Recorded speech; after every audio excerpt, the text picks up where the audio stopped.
For the trials. One exciting night left, plus great performance by O from Cirque du Soleil. So looking forward to a good night right behind us.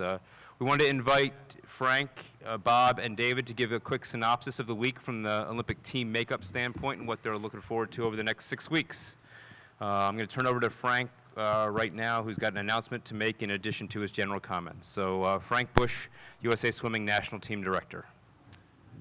Thank you very much for coming. It's always a pleasure to address the press under circumstances where we've just selected a great Olympic team and to be a part of the excitement of Team USA going down to Rio. I couldn't be more excited about the team that's being selected, and when I say being selected, we still have a couple of events to go tonight.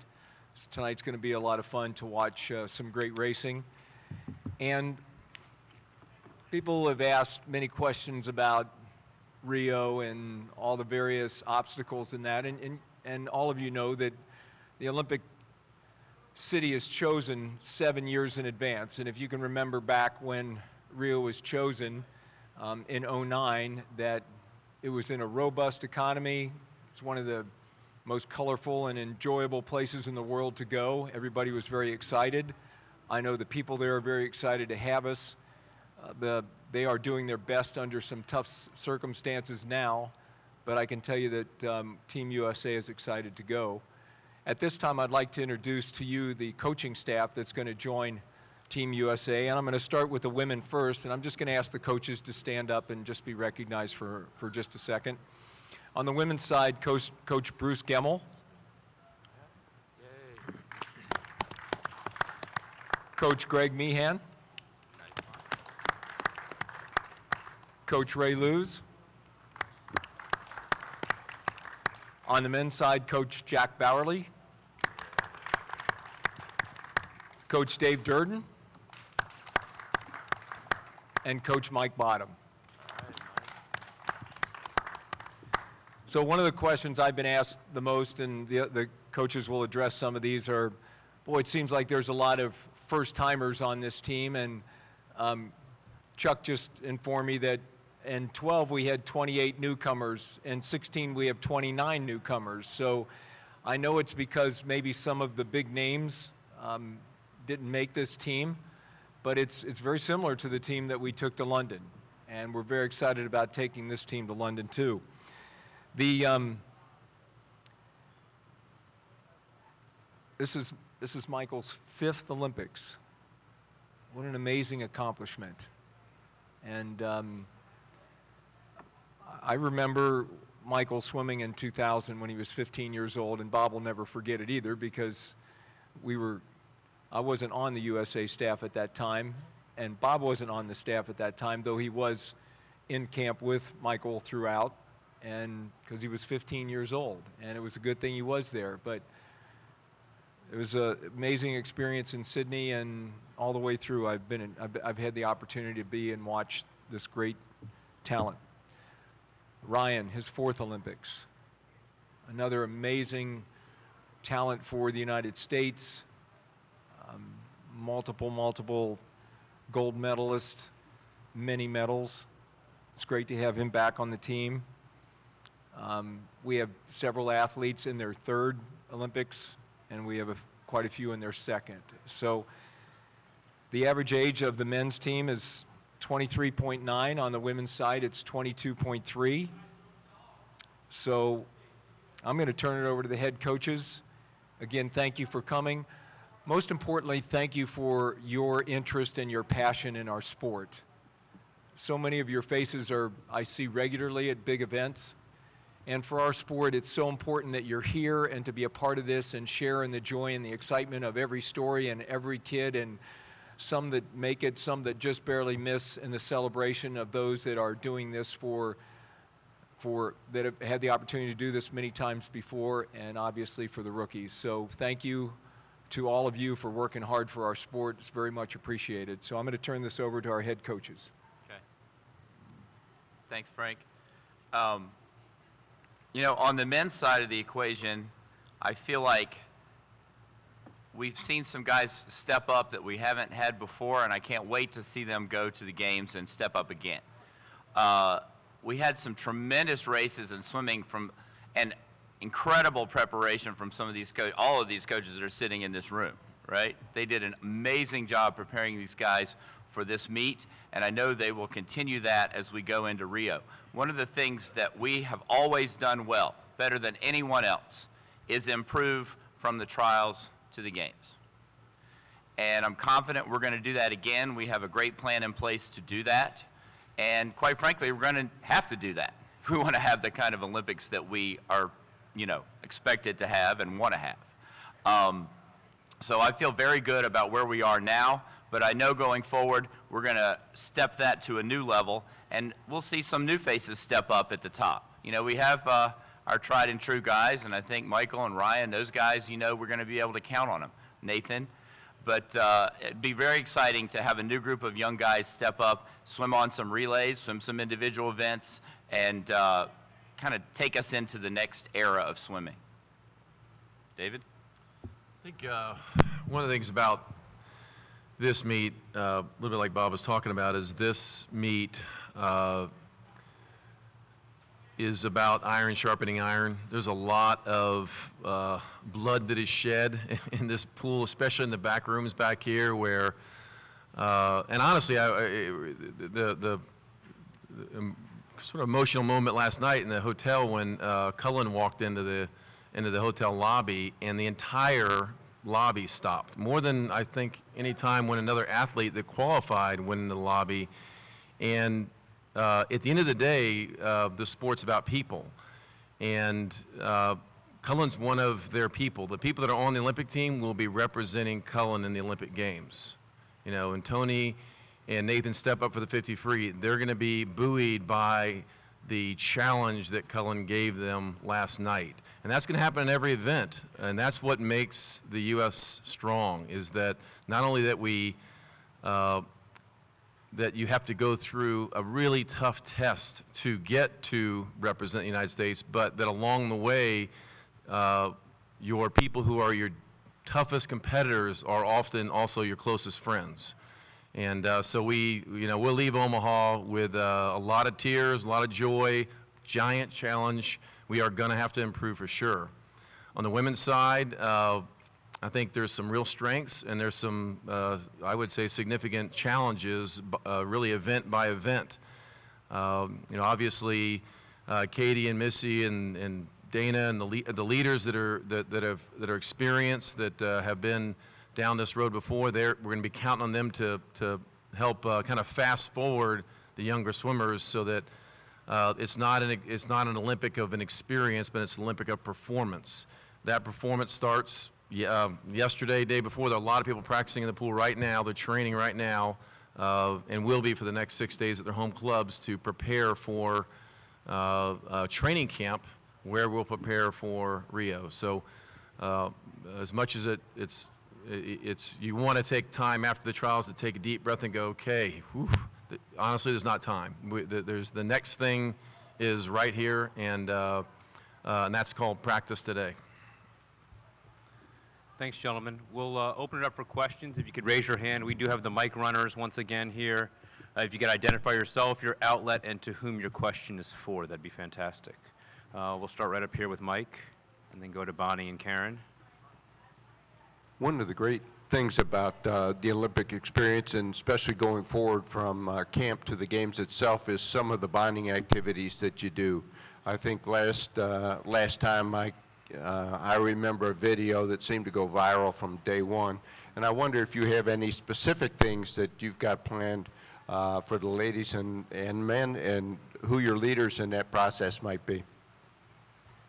Well, Mike, I'm certainly not going to tell you any of the inside scoop, because then that would be in swimming world tomorrow. So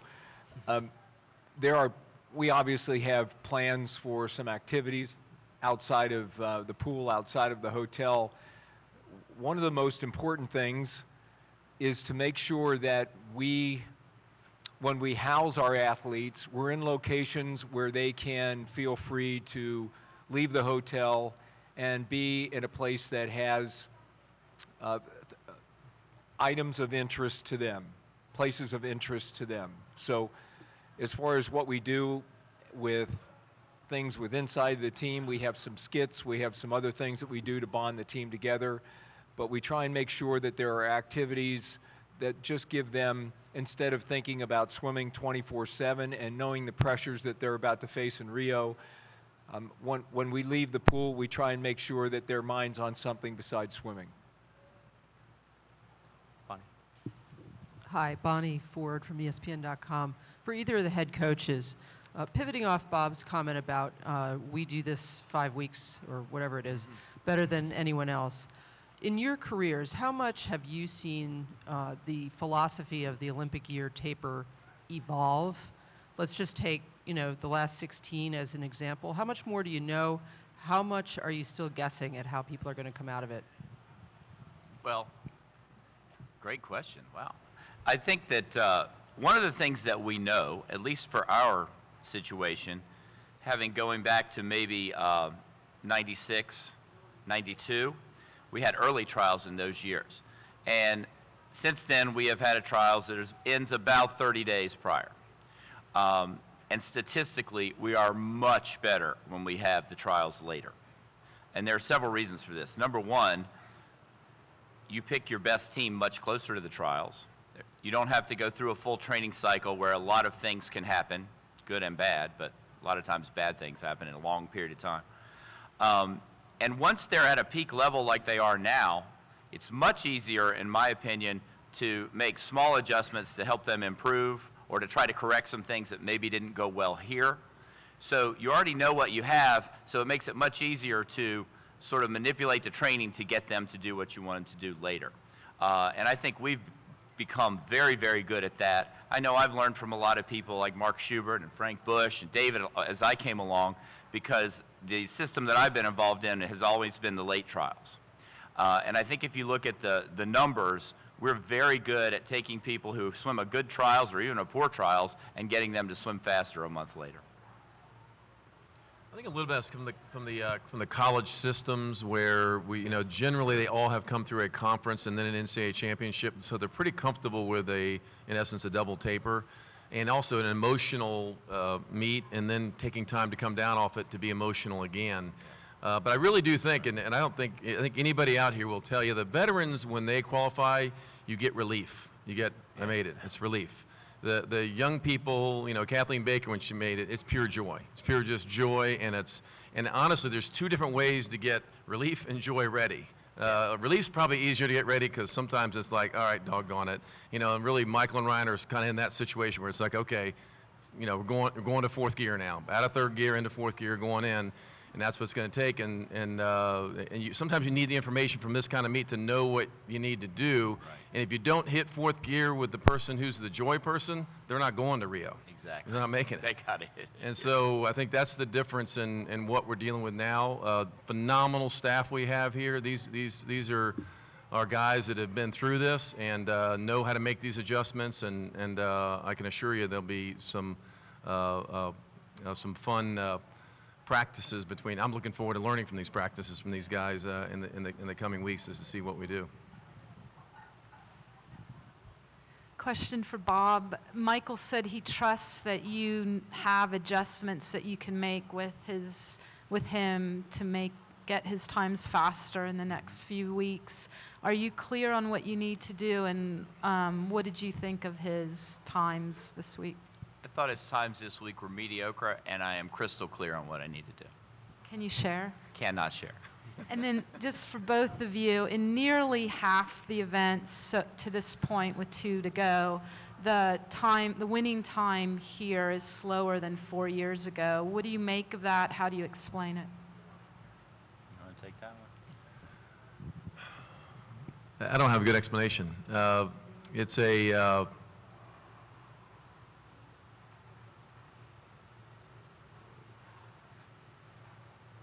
no, I don't have a good explanation. I have some ideas, but I don't think I'm ready to put them in the New York Times right now. Maybe a little, yeah. I think the thing that I would say is that as we have swimmers that are going more and more Olympics and more years, there's probably a lot more, there's a lot changing in the preparation, and I think, we as coaches have to continue to evolve too, to understand how to get a 32-year-old ready versus a 22-year-old. And maybe, when, sometimes when you're going through a tape, or at least I know I'm guilty of this a little bit, that you kind of give a little bit more credit to the experience than maybe you should, and maybe a little bit more needs to be put on the preparation and the details of the taper and all the small aspects. And because when you get here, it all smacks you in the face anyway. It doesn't matter how much of a veteran you are. It's going to be challenging. It's going to be something that's going to test your mind, body, and soul. One thing I do think, Karen, is in 2008, I thought we had a spectacular trials here. I know there were suits, there's some things like that. But in general, I think coming into this atmosphere and this event without knowing anything about it raised the level of everybody, because it's like, wow, this is like something. And I think as we've had another trials here and another one, people know what the event is like and how big it is, and I think it makes them, quite frankly, more nervous when they come in, because it's a much bigger stage. It's not like a swim meet. Sure. It's more than that. And everybody in the country, I've walked around today and I've seen the entire history of swimming in the hotel lobby.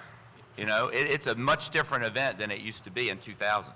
So I think that's a little bit part of it. I think we need to learn how to deal with it. But I will echo what David said. For most of us, all the coaches sitting in this room, the hardest part of this journey is over. The fun part kind of begins now.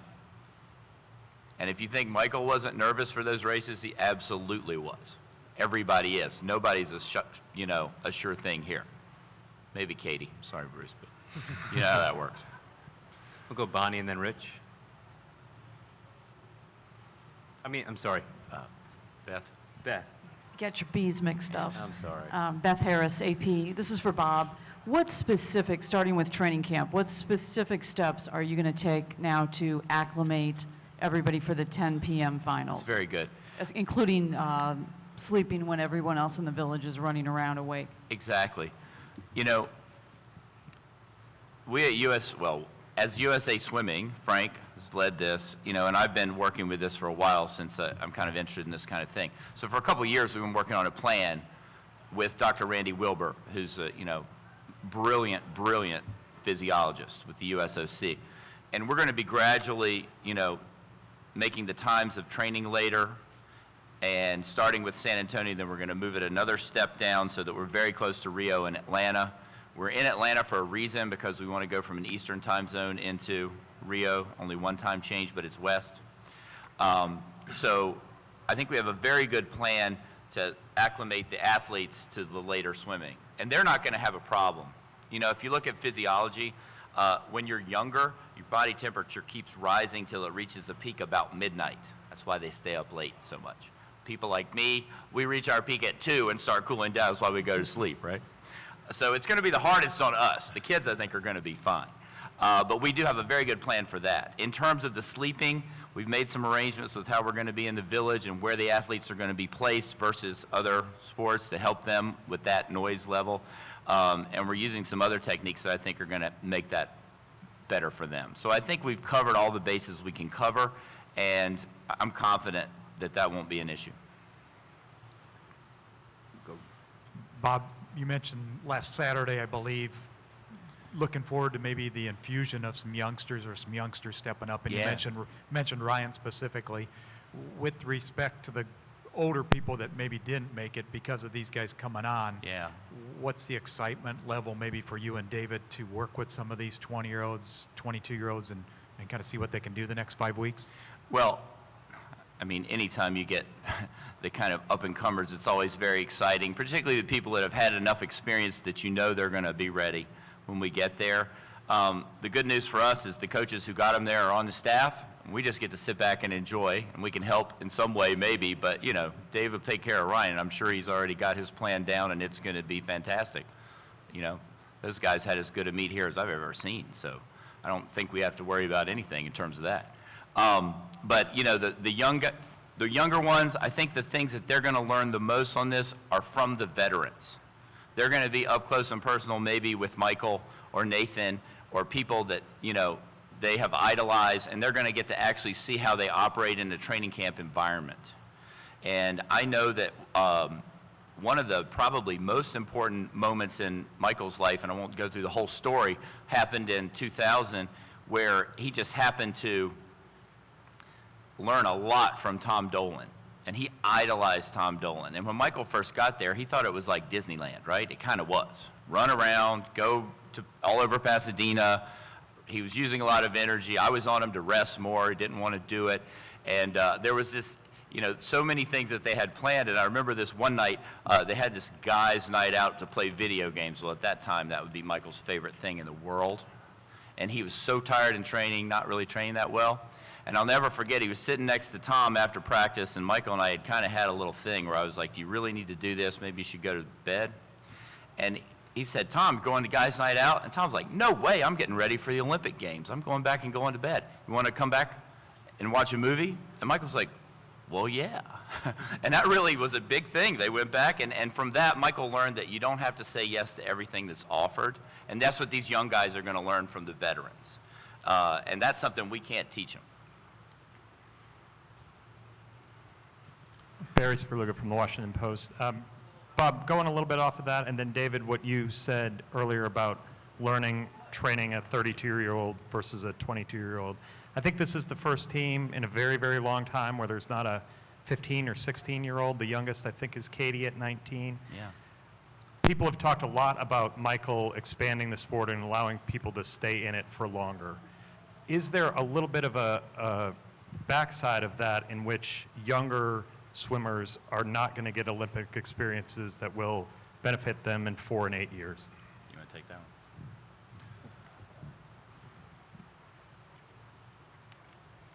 one? No, I don't think the Olympic Games is about the experience of having to experience the Olympic Games. I think high pressure meets, and as we've said a couple times, this is a higher pressure meet for. Right.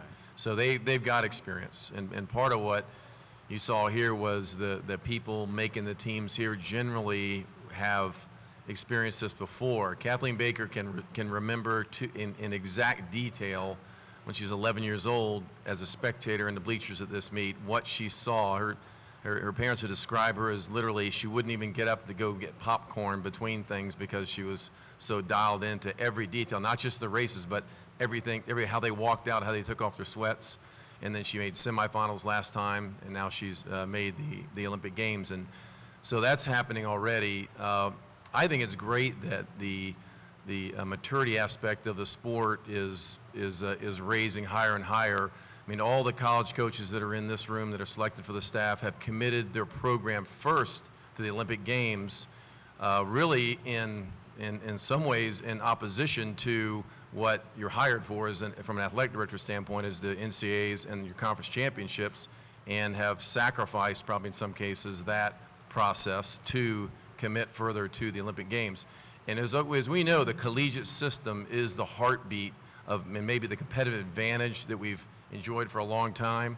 And as we move more into the professional arena, we have to offer more and more to these professionals in terms of places where they can thrive. And I think that's up for our challenge, and I think it's only going to get better. I think it's only going to happen more in the future, and I think you'll see this trend happen more and more, where swimmers that are at that kind of junior, senior, and on into young pro careers be the predominant athletes we'll have on these kind of teams. Dan. Dan Albano, Orange County Register. Question for Bob and David. Relay question. How will, Bob, will you handle relays with Michael and the events that he didn't swim here? And I don't know if did he do that time trial that I know he talked about? He did not do the time trial. And Frank decides all the relays. Okay. So talk about the process for That's not true. Bob, and then David is with Ledecky and her 400 free relay. She's talked a little bit about that. She didn't qualify for it, but what will your processes be like on those two? Okay, so here's the deal. Our job is to put together relays that can win gold medals. That's it. It's not to put a certain name on a relay. It's not to, there are constraints, that everybody who is qualified here on a relay has to swim somewhere, depending on what their program is like. And I think, as coaches, we're going to sit down and we're going to look at what happened here at the trials. We're going to see how people are training. If people want to do time trials, they can. If they don't have to, and we can kind of judge where we think people are. And at the end of the day, the way it works is Frank and all 8 coaches get together, and we decide what the relays are going to be. It's not just Frank. It's more fun to put the blame on him. But so I think that's our only goal, to put a relay together that wins a gold medal.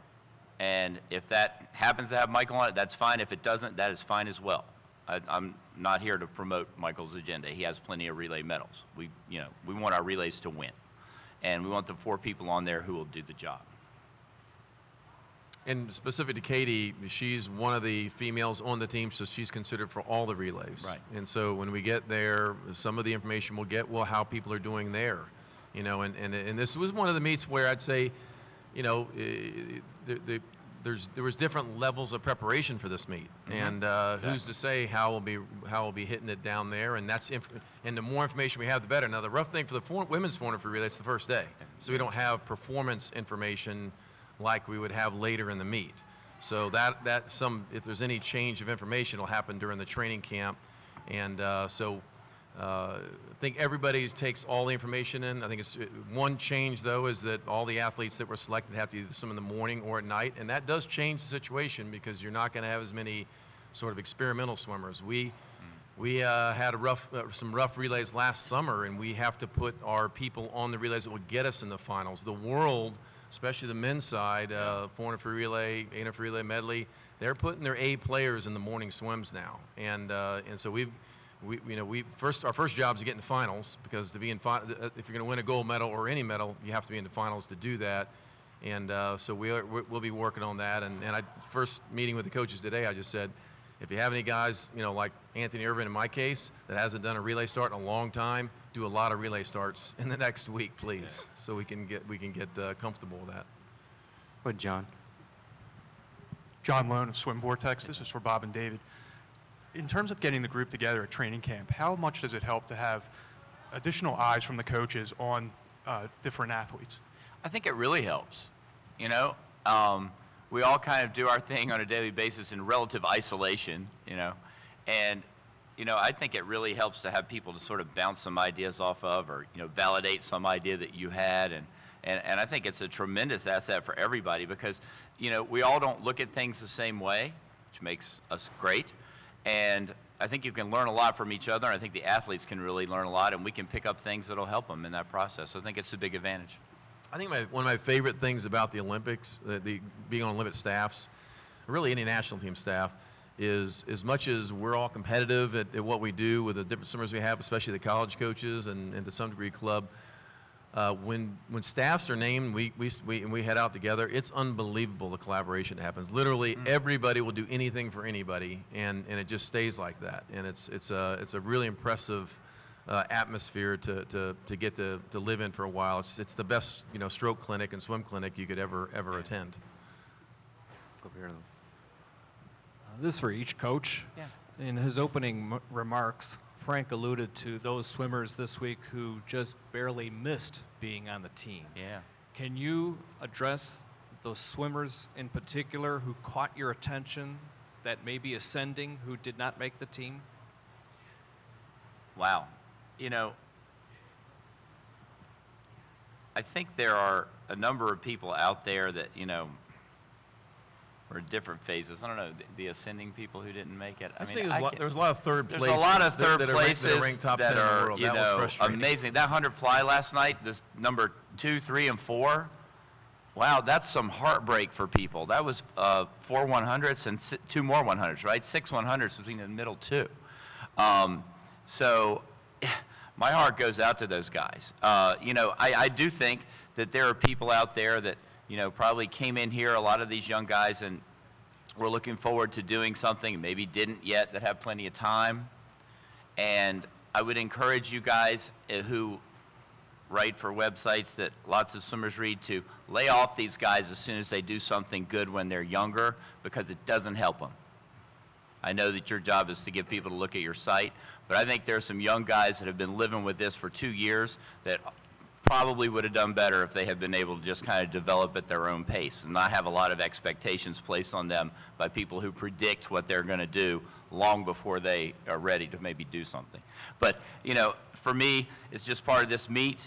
I've been on both sides. There's nothing harder than coach than having somebody be third here. I had one last night or 2 nights ago. And it's even harder when you have somebody first and somebody third, or somebody second and somebody third. You have to split yourself in half and be joyful for somebody and work on the other half, you know, feel sorry for the other one. So it's a tough game here, and I do feel like there's some people that just miss will use that for motivation. There'll be some people who just miss will use that to move on, and that's the way it works. That's what makes this meet great. Karen? Sorry. And Karen and then Dave.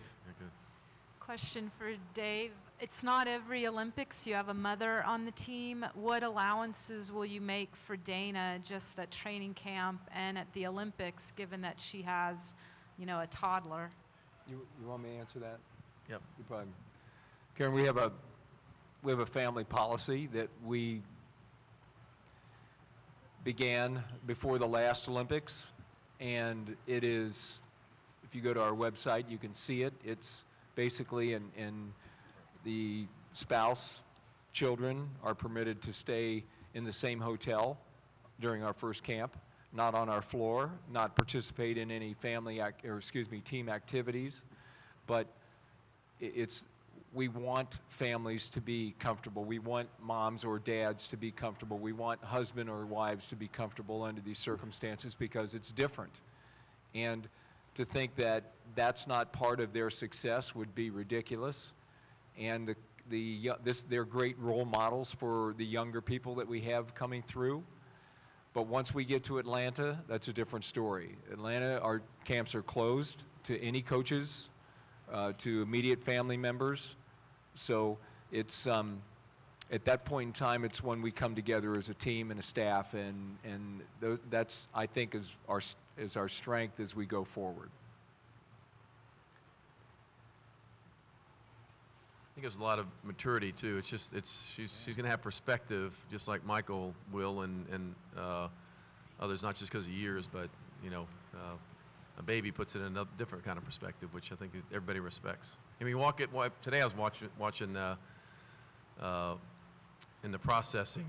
You know, Michael was walking around with his fiance and the baby, and there was all the experience together. Dana was, you know, they're running around in between things. It's a beautiful thing, really. It adds, I think, it's a big add.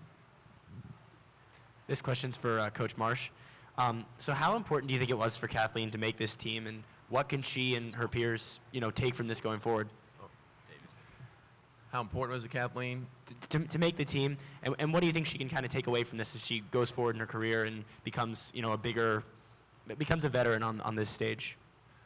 Well, for Kathleen, she would tell you it's everything. Like it's exactly what she dreamt of as the 11-year-old, way before that probably. But it's the coming together of all the things she had dreamed of, and what we'll do for her future, I don't know. I'm just right now focused on what's going to do the next 5 weeks. I mean, and literally that's all we can do. I think it's appropriate after the Olympic Games to actually settle and gain perspective and then set plans for the future. So I think right now we're in it. She was in the water at 8 o'clock this morning, lifting weights this afternoon, and making progress forward. But as you know better than anybody, you know, she's one that has ridden the ups and downs like nobody else, and has, you know, transplanted to Charlotte from Winston-Salem in order to follow her dream, and so for her to accomplish that was a very high moment for everyone that's ever known her. Great. Thanks, everybody. We're going to take a group picture of all the coaches. If the assistant coaches could please come up here, we'll take a group photo up here, and then we'll let some of these coaches get their swimmers ready for tonight. A couple of other things. We have transcription coming for this, so we do have that. And then the Manuel family will be back in the Aqua Zone for age group hour, followed by the Dressel family. Age group.